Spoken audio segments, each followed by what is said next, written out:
Iniulat ng Philippine Statistics Authority na nagkaroon ng iba't ibang galaw sa inflation rate ng mga pangunahing pagkain at iba pang bilihin sa lalawigan ng Isabela para sa buwan ng Pebrero taong kasalukuyan. Ayon kay Julius M. Emperador, Chief Statistical Specialist, bumaba ang inflation rate sa ilang food products o food groups tulad ng flour at bread products, gatas at iba pang dairy products kasama ang itlog at oils and fats.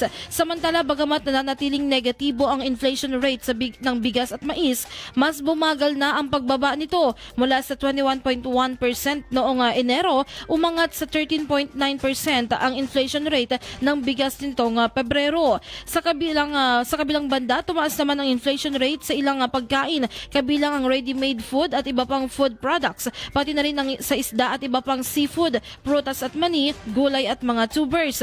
Umabot sa humigit kumulang 4.7% ang inflation rate ng isda, habang nasa paligid ng 8.1% naman sa mga gulay. Para naman sa ibang major commodity groups, nananatiling pareho o walang pagbabago ang inflation rate sa information and communication, education services at financial services. Samantala, bumaba ang inflation rate sa alcoholic beverages and tobacco, restaurants and accommodation services at personal care at iba pang miscellaneous goods and services mula Enero hanggang Pebrero taong kasalukuyan.